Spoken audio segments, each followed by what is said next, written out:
Hey, right guys, just got back from the plot on the old bike. Whew, my son's got his car, how to use the bike. How very dare he? I tell you, I love it. It just keeps... Oh, I get a sense of a bit of euphoria when I use it, you know what I mean? Get home, it's not tiring, it's not like the old, what you call it? You know, when you've had a good workout and you think you've got all the more endorphins and all that lot going. It's not like that. It's just that I feel good and my knees don't ache anymore. Anyway, just a bit of water in. I'm only going up for the pots really. And to tell you the truth, the teepee pots didn't really need watering, but they will tomorrow. So I've watered them just in case I can't get up there tomorrow. Anyway, I'm going to carry on with the tomato seeds. They're getting a bit... They're getting a bit reasty now, it's been 3 days. But first of all, I want to show you something. Now, I've seen a couple or 3 channels who have suffered greatly with spider mite, red spider mite, because of dryness, lack of watering or something like that, gone on holiday, you know what I mean. Now, I'm going to show you what I use in my Vitapods. Now, not in my Vitapods when the lid's on, because everything's nice and damp. But when the lid's off and the tomatoes and chilies are growing, I use this. And it is called a cold mist atomizer, or as it says on the side, humidifier. USB port. It's got a little wick in the middle, which soaks up, and the water gets atomized. It's USB powered. I'll use my little battery, my little power bank. And it's made for aromatherapy, but I use this in my Vitapods, like I said. So let me just turn it on a second. Can you see that? It's got a lovely mist coming out, look. And you can have it on permanent. You can have it, I've got to press the button again, sorry, you can have it pulsing.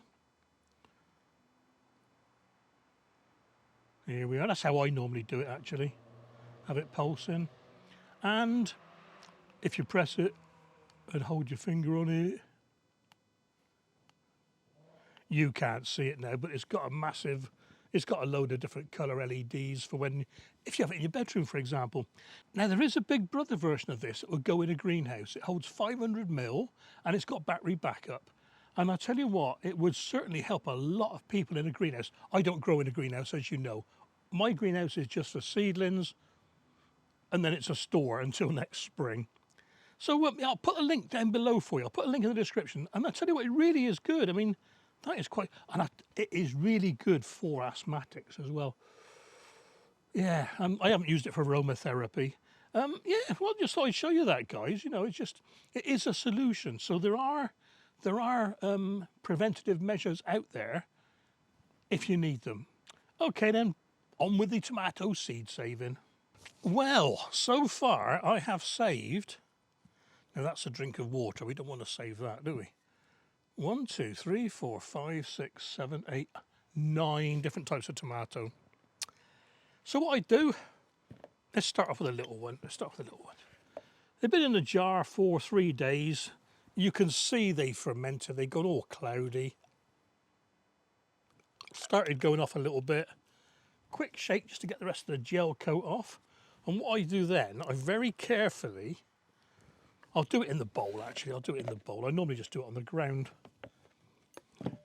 Just pour the water off, and any floating seeds are no good. So that's a good start. So any floating seeds will come off.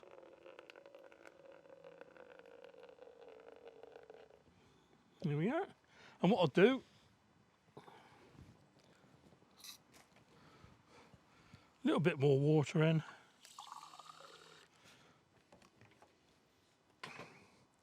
And then give them another good shake in just to clean them off with a bit of cleaner water.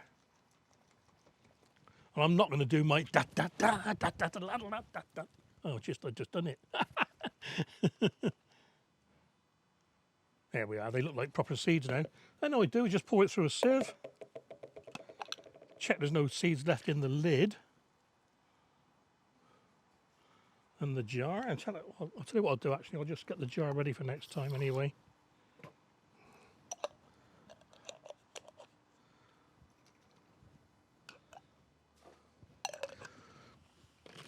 Now I write on the punnet the name of the seeds. These are Loy's Baby Tiger, even though I don't like them, somebody else might.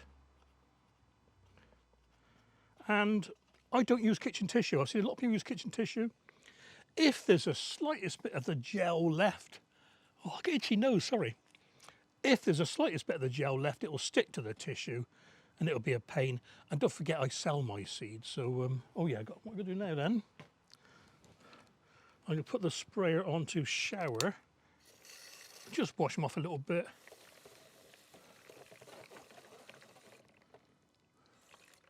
That'll do.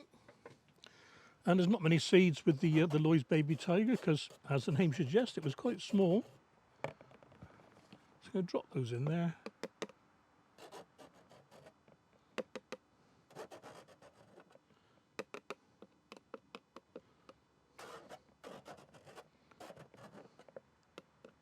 And let them dry out. Now, normally they'd go on the fish tank, but it's such glorious weather at the moment, they're going to stay outside.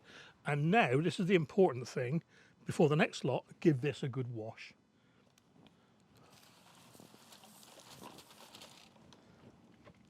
Have a quick look, make sure there's no seeds on there, and that's it, ready for the next lot.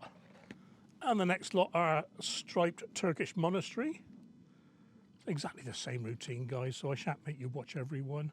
I'll just do this one more and then let you get on. So let it swirl around a bit. Any floaters, any black ones? No floaters with these, actually. Missed a couple there, but quick rinse.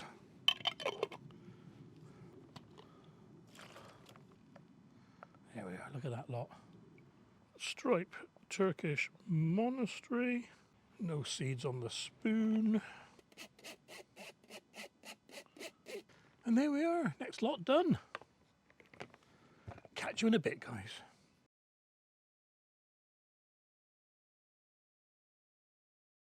Okay then, guys, just a quick look at the chilies and peppers. This is these are the 3 auto pot easy to grows. And under the garlic that's drying out there, that's the 40-litre tank that feeds these 3 units. So we got cayenne, and they're just fruiting up now. This is paprika. They've been doing very well for me the last couple of years. These are originally from Robert. Thanks, buddy. Still going. Zabrang. Now, the first lot were okay, but these are even better. Look at the lovely colours on that. It's hard to get it in the sun. Yeah, and then further over, I've got to grab the labels for these first of all. Here we got Anaheim. Yeah, they're doing all right as well. In fact, they're all doing very well this year. They're loving the sun. This blooming weed, I hate this. It gets everywhere. Just can't stop it. Now these dinky little ones here, they are Red Ball. Should be picking some of those now, really, shouldn't I? And the last one in the auto pots, should be able to tell by the shape, really, shouldn't I, without looking? Bishop's Crown or Friar's Hat. Now this is a seed-grown one. I'll show you the overwintered one that I've planted in the blue barrel out the back garden. Now these peppers, they're in chilli grow.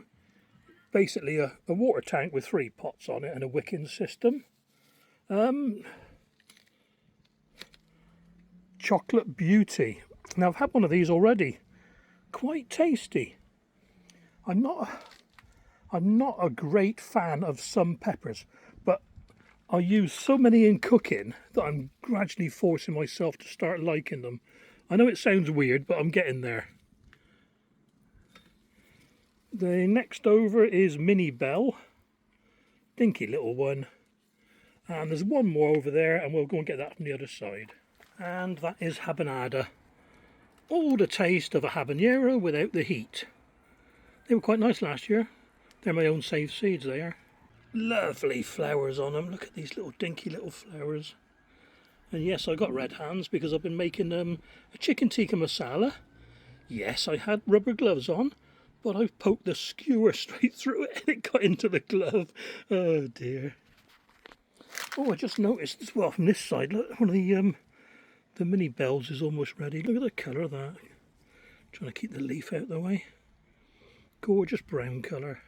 Onto the Let Pot MP1, 6 planters in troughs, fed from a solar pump there, and there's the solar panel there. It pumps the water and nutrients up, flows along the bottom, down the pipe there by the brush, down that white pipe, into the bottom trough, and then drains back into the tank. So top row, we've got on the outside, black pimento. Look at them. Look, are they gorgeous? And my own saved seeds of Sugar Rush Stripy Peach, variegated. Now I do now and again pick some of the green leaves off to try and save the variegation. And I noticed, if I can find one, I thought I saw, I did, there he is, there he is. There's one almost ready down there, look. Nice and damp. And on the bottom row, on the right hand side there, that is a Dragon's Breath chilli. And again, I've noticed there's a few growing. Allegedly, reputedly, the at present, the hottest chilli with 2 million Scovilles. So I'm being very cautious not to touch those. I just noticed as well as a red one down there, I'll be picking that. In the middle we got a pepper, it's a Lesia. These were very nice. I've had a couple of these already. Last but not least, a dinky little one there, orange pear drop. And again, there's one there. Ooh, ooh, ooh. It's a good year for the chillies. They're loving the heat here. I've said this countless times, but this wall, it's white rendered and it's perfectly south facing. In fact, I'm at my limit here, standing around because it's so hot just stood here. Okay, let's go look at the one in the back garden. Well, there we are. That's the Overwintering, or Overwintered, Bishop's Crown, Friar's Hat. Surprisingly done very well. And this was outside all winter, mine. It wasn't in a greenhouse. It was outside in the frost, the cold, the ice and everything. And it's just started fruiting. Brilliant. I got some mint in there as well. I'm not doing carrots and parsnips this year, see, so I've planted other things in there for now. And there's 2 more chillies I haven't mentioned. These are habanero, and I'm just going to grow these on now to try and overwinter. I'm not going to pot them on any bigger than this. I don't really want to get any fruits off them this year. Though I might do, you never know. There we are then.